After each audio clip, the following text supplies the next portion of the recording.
to the IEA channel. I'm Emma Revell, Head of Public Affairs, and before we get started, I want to take a moment to remind you that you can subscribe to the IEA podcast, available on Apple, Spotify or Podbean, and on our YouTube channel, so you're the first to discover all of our digital output.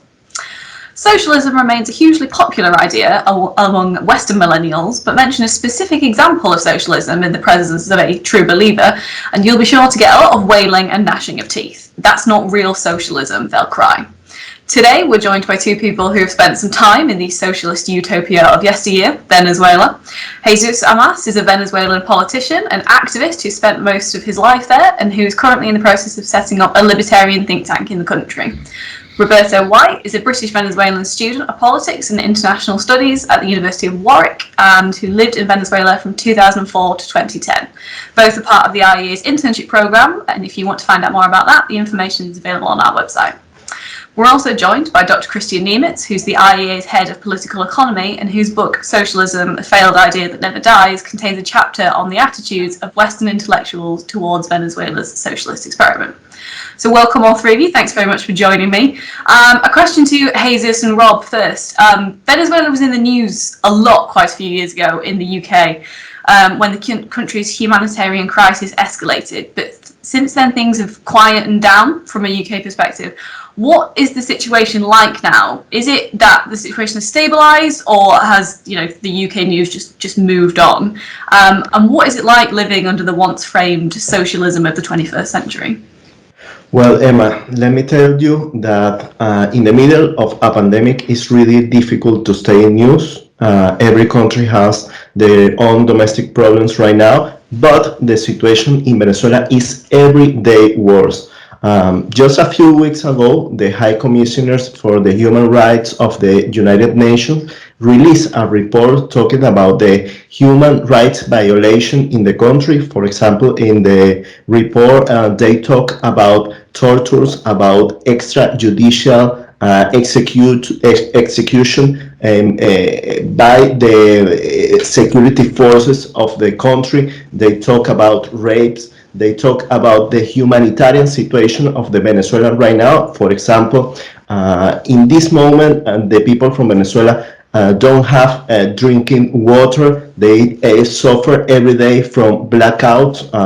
One person in Venezuela can have 8 or maybe 10 hours a day without electricity. We don't have gasoline in this moment in the country. We have shortages of gasoline, and that's really crazy because Venezuela is the country with the largest reserve of oil in all the country. We have more oil than Saudi Arabia, and we have the second more largest gasoline refinery in all the world, and we don't have also gas for cooking, and that made that people right now is cooking with firewood. Is living in the socialism of 21st century is to travel to the past. We are living in a country with the condition of the final days of the 19th century is really terrible. Rob, would you agree? Yeah, no, I mean, completely. He touched on a lot of good points, but I think the one that has to be focused on is the fact that we have a shortage of petroleum. I mean, as Jesus said, we have the largest reserves in the world. And I remember a few years back, because half of my family is still in Venezuela, and they would say, I would fill up the gas tanks either here in Texas, and it would cost me between 40 and 50 pounds. But over there, it was so cheap. It was almost like they were giving it away. And I used to think, God, that is... it's so great that it's cheap, obviously ignoring all the bad economics behind that. But now there's a shortage of that. And that sort of makes me think, when the government is saying we're going to give you all this free stuff, how long is that sustainable for? And I think the answer to Venezuela is that not at all, because, I mean, it doesn't make sense for such a wealthy country to be so poor, but that's the situation. Venezuela had populist governments before Chavez, and plenty of other countries also in the region and elsewhere have had populist governments. Economic populism, as we know, isn't great. It doesn't lead to fantastic outcomes, and there's a lot of needless economic damage that can come with it. But it doesn't usually lead to a full-blown humanitarian crisis that you two are describing. So what was so uniquely bad about Chavez and Maduro that has led to this situation in Venezuela? Well, Emma, let me tell you, 1958 and 1998, Venezuela lived under a democratic regime that made an economy that relied only on the prices of the oil. Between 1958 and 1970, the prices of oil were really high, and Venezuela was a really prosperous country. But after the prices of oil declined, Venezuela and the Venezuelan people start to feel discontent, and they choose Chavez by a democratic election. And he never, in that campaign, sold himself as a socialist candidate. But just after he won the election in 1998, he started to apply, to impose socialist policies. For example, he make controls of exchange, control of prices. He expropriate thousands of enterprises and business in the country. For example, he nationalized the oil industry.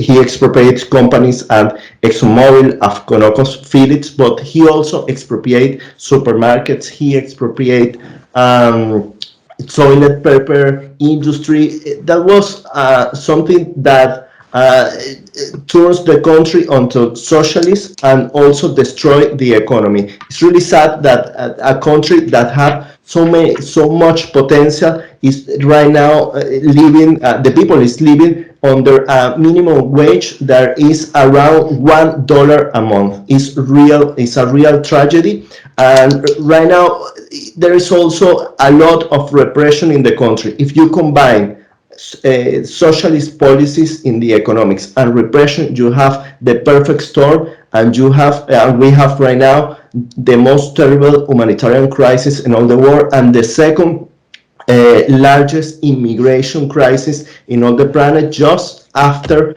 the Syrian crisis. More than 5 million Venezuelans have left the countries in the 5 or 4 last years.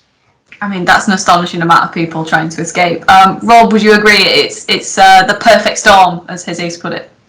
Yeah, no, completely. And it's almost as if the goal was to create the worst possible scenario, Chavez and Maduro ticked off all the boxes. Because when you look at why the country is the way it is in terms of economics, there's the nationalization, as Jesus said.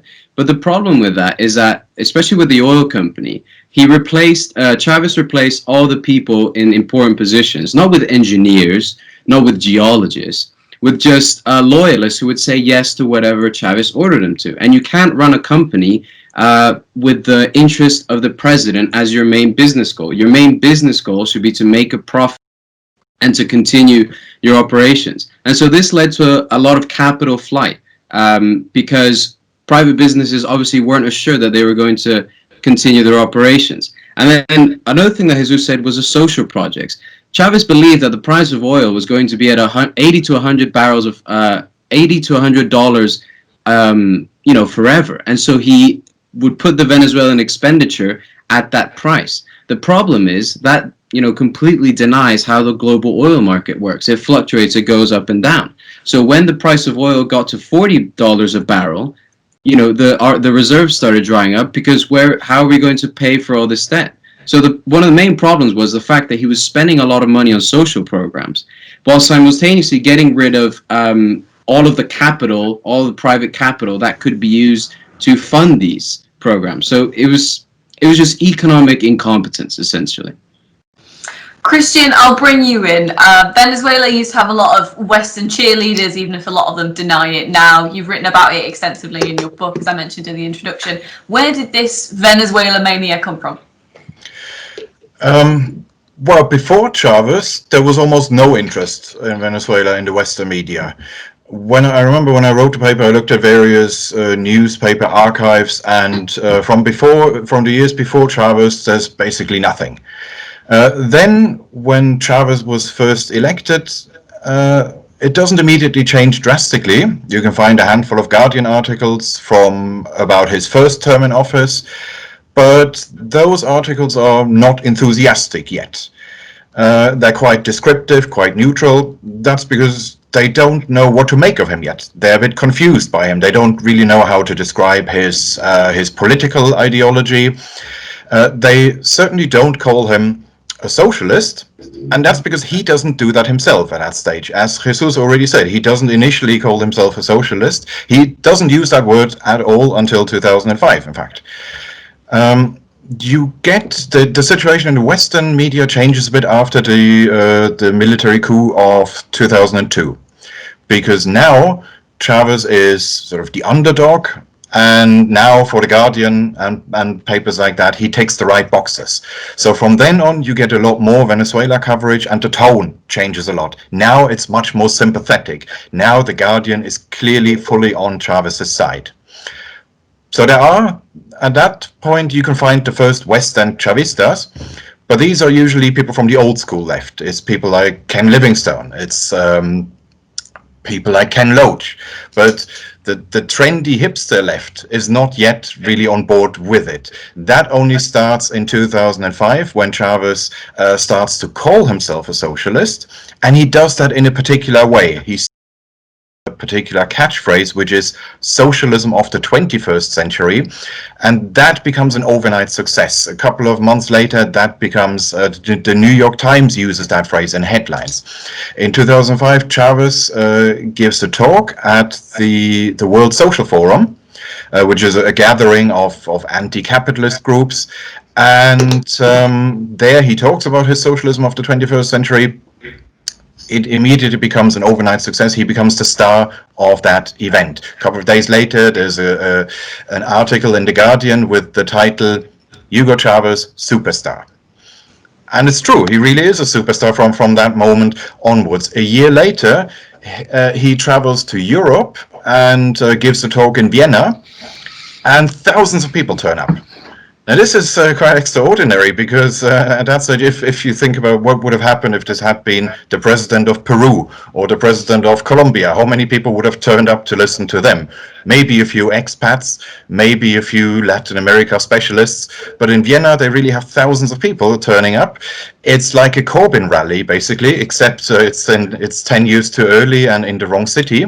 But from then on, it is a thing. A year later, The Guardian talks about revolutionary tourism. They talk about how Caracas is swamped with Western backpackers, Western tourists who travel there specifically because they want to see the new socialist utopia firsthand.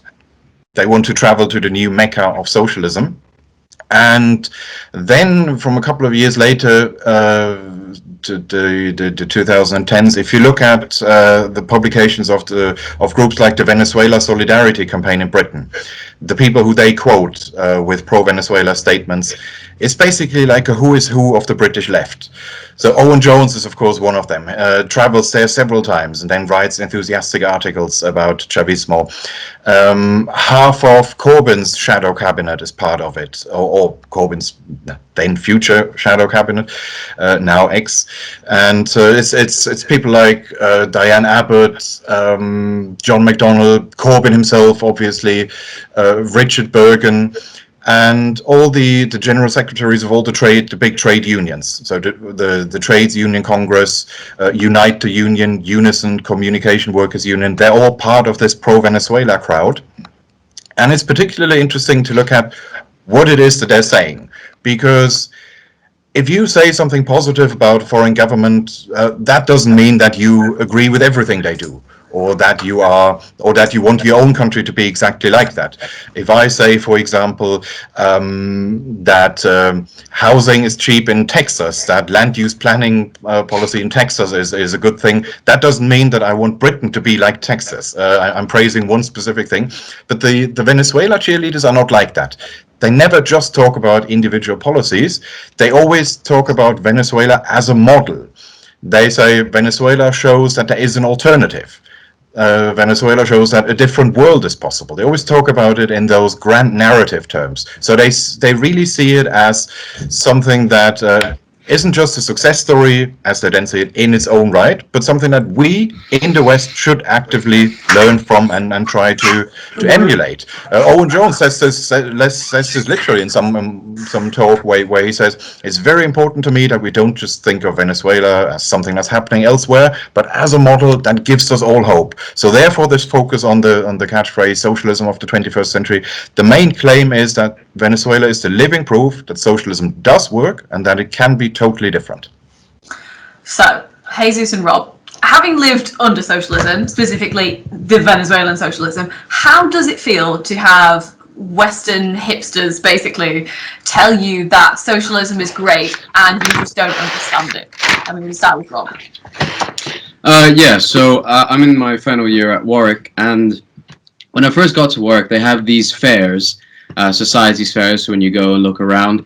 And I remember that, but just by coincidence, at that point I hadn't really solidified my political views, but I walked past the conservative stall, and they had these sort of like fake money that said, it was something like Chavez will give you a lot of these, or Maduro will give you a lot of these, emphasizing the fact that they're just printing so much money and inflation is terrible. And just from that, I was like, well, if they're making fun and ridiculing Maduro, that's who I want to join. But then, so I started joining the Conservative Society, but I also met a lot of people who were on the left wing of the spectrum. And initially, I was shocked because I've never, I know that socialism doesn't work, and I don't have to, even if I was a Venezuelan, I would still know this. Yet I was, shocked at the persistence of these people to defend this ideology. And it's not just socialism. Some people say, oh, well, social democratic socialism. But there's a lot of Marxists and actual communists. And when you get into that territory, it's a bit like, well, do you actually know what this word means? Because I'm sure a lot of people, when I think of communism, it's Mao, it's Stalin, it's Pol Pot, and that's not something that I'd like to be aligned with. And so initially you try to reason with them. You say, okay, well, why do you believe what you believe? And what I've realized is the arguments for socialism are very rarely rooted in actual economics. And if they are, it's not good economics. It's an emotional plea. It's people who they see, for example, this whole thing with Marcus Rashford, right? The kids are going hungry. So what's the solution? The government has to give them food. The government cannot let billionaires exist whilst, kids are going hungry. And when I started to realize that, you essentially come to the realization that you can't win against them because they're not willing to have a rational discussion. They're not willing to understand that, supply and demand works in a certain way. If you force private businesses and tax them at 90%, they are going to go away to a place with lower taxes. And a lot of these programs that you want to fund, like free education, free housing, you need to have a robust economy from which you can, derive some income to then invest in it, right? So they don't realize how it actually works. So essentially, the position I've taken now, after a few years at university, is people, because I have a lot of left-wing friends, they say, oh, I like Corbyn, I think socialism's great. I tell them, well, I respectfully disagree.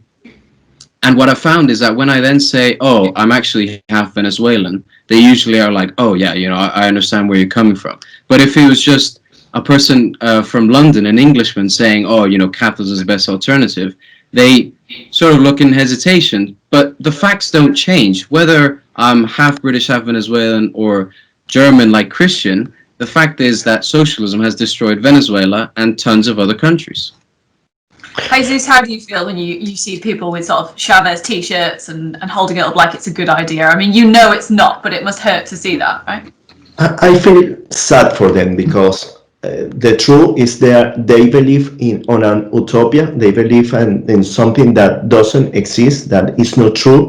I can tell you, Emma, if some of these hipsters with the teachers of Chavez or with the teachers of the Che Guevara spend like a month in the Venezuela poorest neighborhoods. You can see them in 1 month or in two change that T-shirt of the Che Guevara for one of Margaret Thatcher. Living in a country with 60,000% of inflation only in 2018 is something that you can describe it because it's a tragedy. We were a prosperous country. Right now, we are in a humanitarian crisis. And that is really difficult to understand if you don't live there. Yeah. I mean, if people can't see it, it's hard to fully understand the impact. Suppose, hypothetically, Venezuela manages to get rid of the Maduro government and a brand new cross-party alliance is formed. Jesus, as a politician, might even be part of it. But they may come to you, they come to the three of you and say, look, we want you to be our economic advisors. How do we begin the post-socialist recovery of Venezuela? What would you be suggesting that we do? We'll start with Jesus as a politician. Okay, that's a great question, Emma, because that question gives me a lot of hope, because I know that with the right policies, Venezuela could be the first great miracle of the 21st century. Because there's not so much to improve or to innovate. There are a lot of policies that can change Venezuela from poverty to be a great country again. For example, we have to prioritize freedom, to prioritize economic freedoms as our plan. We have to abolish exchange control, we have to abolish price control, we have to respect and to promote property rights. We have to learn from countries as Germany, what they do after the war. But there is not also, and there is not only Germany. There are examples here in the UK, for example, with all the privatization that Margaret Thatcher made in their time. We have to privatize all the companies. We have to deregulate and to open the market of oil. And we have a lot of potential in energy. We have a lot of natural resources that can be used, but that's not the important thing. The important thing is that in Venezuela we have a great human resources, we have a great human capital, we have an entrepreneurial spirit that can be the real engine of the prosperity of the country. What I will advise to every president, not only in Venezuela, is to defend the economic freedom, to promote the economic freedom, and of course to promote human rights. If you combine democracy, individual freedom, and of course economic freedom, you can have a great country. Rob, you were nodding along to a few points of that answer there. What would your sort of key recommendations be? Yeah, so this is something I've spoken about with my dad, because he was the reason I lived there, and he worked for BP in 30 years almost. My focus would be the oil industry. You have to privatize most of it, I would say. Maybe keep some of it in the state hands, but it has to go into private control. I mean, I think most of us would agree that private entrepreneurs have the best incentive to see a company succeed, and they usually tend to be. So that would be the focus. But on a side note related to that, you have to reform the judiciary. And why do I say this? Because for a long time, most multinational oil companies, but most prominently Exxon, tried for years and years to get their money back, and the courts wouldn't rule in their favor. So you need an independent judiciary so that investor confidence can be reestablished, so that the money does flow in. And I think once the oil industry is recovered, then you can start working on all the things that Jesus said, such as economic liberalism, private property rights, and human rights. So, Kristian, anything to add to that? What would the sort of key focus be? Nothing substantial to add. Yeah, it would be the short-term program. That would be the easy part. In the beginning, a post-socialist government in Venezuela wouldn't really need specific policies of their own. They would just have to reverse bad policies of the Chavez-Maduro years. So in the beginning, it's relatively easy. In the beginning, you just undo things. You don't do things, you reverse things. You abolish price controls. You abolish exchange rate controls. You reverse confiscations and expropriations and nationalizations. You re-privatize things. To get out of the immediate crisis should then be relatively easy, because or at least much easier than historic post-socialist transitions. It would not be like Eastern Europe in the 90s, because there they had a situation where they didn't have markets anymore, they didn't have private entrepreneurship anymore, it was extinct and they had to reinvent it from scratch. Venezuela wouldn't be like that. The basic institutions would still be there. There still is a private sector, there still is private entrepreneurship, it's just dormant at the moment. It would be a matter of reactivating something that is already there rather than building something completely new from scratch. So getting out of the immediate crisis would therefore be relatively easy, but regaining the lost prosperity, that's a different story, because there you'd have to essentially try to rebuild all the independent institutions. If you have institutions that are that used to be relatively independent of the government and that became politicized in the Chavez Maduro years, that's a lot harder to reverse. These are the things that are easily destroyed and hard to rebuild. Getting back to an independent judicial system, a functioning rule of law, getting investors to trust you again, showing that we are under new management and we're not going to interfere with your business as long as you play by the rules. Signaling that's just going to be tough. One final question for you all. We've talked about how Venezuela should be an example to socialists everywhere, a sort of warning of this is what can happen. Venezuela is no longer a democracy today, but Chavez was democratically elected initially, and he was genuinely popular at the beginning. So how can we prevent, or what do we need to be aware of to prevent the re-emergence of a new Chavez, either in Venezuela or indeed in any country? What do we need to be aware of, and what do we need to do to make sure this doesn't happen anywhere else? Kristian, we'll start with you. Right. Yeah, specifically in Venezuela, I guess it would really be they have to get the oil money out of politics, out of day-to-day politics, because the popular dates Chavez. What happened, my reading of the situation is that in the 60s already, the government was swimming in oil money and used that money to build up a client state, a patronage economy.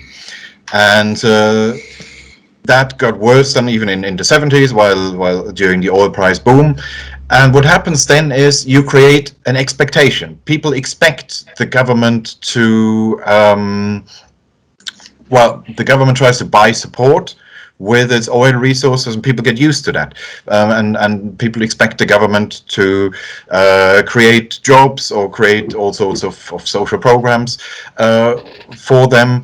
And you then run into trouble when oil prices decline, which is then what happened in the 80s and 90s. Oil prices were low. The government could no longer provide that standard that people had got used to. And then you get the emergence of populism, of people who just don't accept that, and saying, no, it's all just a matter of political will.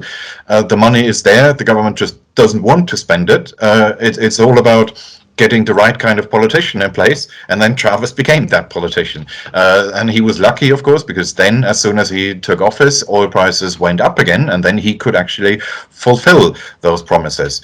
So I guess the closest counter example, the best example for having an oil industry, but without that messing up domestic policies, domestic politics, would be Norway, because they also have a huge amount of oil wealth, but it's relatively independent of politics. It's not Norwegian politicians who control that oil wealth. The money goes into a sovereign wealth fund, which is independent of politics, and it can't be used for day-to-day spending. Rather, it's used to fund the pension system. And if Norwegian politicians want to promise expensive social programs for day-to-day spending, well, they have to raise taxes like governments everywhere. They can't directly access the oil money, and that would be a problem that Venezuela would have, even if they privatized the oil industry, because this oil-funded populism is something that predates even the nationalization of the oil industry. The oil industry in Venezuela was private until the mid-70s, but even then, the government collected a lot of money from selling oil concessions, collecting royalties, using that money to become a sort of super entrepreneur. The government then was then creating employment programs and setting up public sector companies. So even then, even when it was still private, they were using the oil money to intervene in the economy in all sorts of ways, setting up this massive client state. And that can only really be solved by getting the oil money out of politics, creating this completely separate fund which politicians cannot interfere with. And then about the Western world, there is no way around confronting socialism as an idea. It's not just about coming up with solutions, with genuine solutions to the downsides of capitalism, even though that is part of it, but it's also, we have to remind socialists every time that previous waves of socialist projects used to say the same thing that they say today. If you look at the early Chavez rhetoric, I mentioned this speech 2005 at the World Social Forum, where he launches this project, Socialism of the 21st Century. If you look at if you listen to what he said at the time, it sounds just like any millennial socialist today. He doesn't say very clearly what his socialism of the 21st century is. I think in that stage he doesn't know that himself yet, but he's very clear about what it isn't. He says repeatedly, when I say socialism, I don't mean anything like the Soviet Union. It will be totally different. He literally calls the Soviet Union a perversion of socialism. So he distances himself from all the earlier attempts and says this will be totally different. This will be a humanitarian socialism, a socialism of the people, and it will be thoroughly democratic. All the rhetoric that we hear from the millennial socialists today, it's one-to-one, exactly the same as what Chavez said at the time, and so it's just not true if socialists in 2020 act as if their ideas had never been there before, or as if what they're doing is somehow novel and has nothing to do with these earlier failed attempts. They started with the exact same intentions. That is the point to highlight. Rob, what do you think? How do we make sure that this isn't repeated in Venezuela or anywhere else? Specific to Venezuela, I think one of the biggest things was you have to reform the Electoral Commission, because I think I remember it was the election in 2014, I think it was, or in 08, I'm not sure. But essentially the votes were rigged, and the votes were proven to be rigged. In fact, I remember going to a station with my mom so she could vote, and we were waiting outside, and before the voting had finished, these military soldiers went into the station, and then they came out with like ballots. And so you have to make sure that the Electoral Commission is independent and not headed by a crony person, so that people like Chavez and Maduro don't get re-elected. They're appointed. And then, on another side, what I said before, make sure the judiciary is independent so that any disputes can be resolved properly. And with regards to the West, I completely agree with Kristian on this. I remember reading this book by this professor, Leif Weinar. He's actually at KCL. And he essentially likened having vast amounts of oil, similar to alcoholism. So it's not the best analogy, but in the way that, some alcoholics like Winston Churchill and John F. Kennedy became heads of state, you have the Norways, that they have a lot of oil, but they know somehow to function well with it. But unfortunately, for the vast amount of people, alcoholism is sadly a very troubling thing. And that's the Venezuelas, that's all the other oil-rich nations. So, it is really about what institutions do you have that allow you to best manage the resources. But I will say this, that even though I completely disagree with socialists, I do think it's good for them to be in this discourse, talking like at universities and all that. But I just don't want them to be in power. And I think recent events with Rishi Sunak spending all this money, people are saying, well, if you can spend the money now, why shouldn't this be the norm? Well, just look at the government debt that we're in, and that should answer it quite clearly. So I just think the main thing is being educated, making sure that first of all, what are you trying to achieve, and is the socialist method the best way to achieve it? But in Venezuela, yeah, you have to change a lot of things. And Jesus, we'll let you have the final comments. What safeguards do you think we need to put in place? Okay, I think we have to do 4 things. The first one is to divide the power as much as we can. Chavez was really strong because, and Maduro is really strong because he has the army, he has the political power, he has the economic power of the country, and he also has the Supreme Court. We have to prevent that dividing the power in all the countries, in all democracy.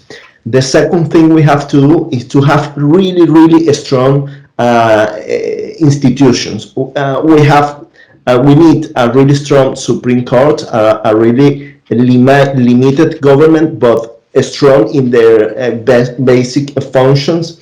Number 3, I think we need a really strong business sector, private sector, because that help the society to have more power and to the government be more limited. And for the 4th thing, and maybe the most important of all, is to educate people to talk about these topics. And for that we need more institutions like the Institution of Economic Affairs in all the planet to talk about free markets, to talk about economic freedom, but also to talk about liberalism and individual freedom, and the importance to accomplish that freedom to have a really human progress. I mean, that seems like a fantastic plan, and we will obviously keep doing our best, as I know will you. Thank you very much, Rob, Kristian and Jesus, for joining me. If you'd like to find out more about the IEA's work, you can visit our website, iea.org.uk, where you can find all of our podcasts, videos, research, media, and information about our internship programme. You can also donate and make a contribution to support the IEA's work if that's something that you're interested in. Thank you very much.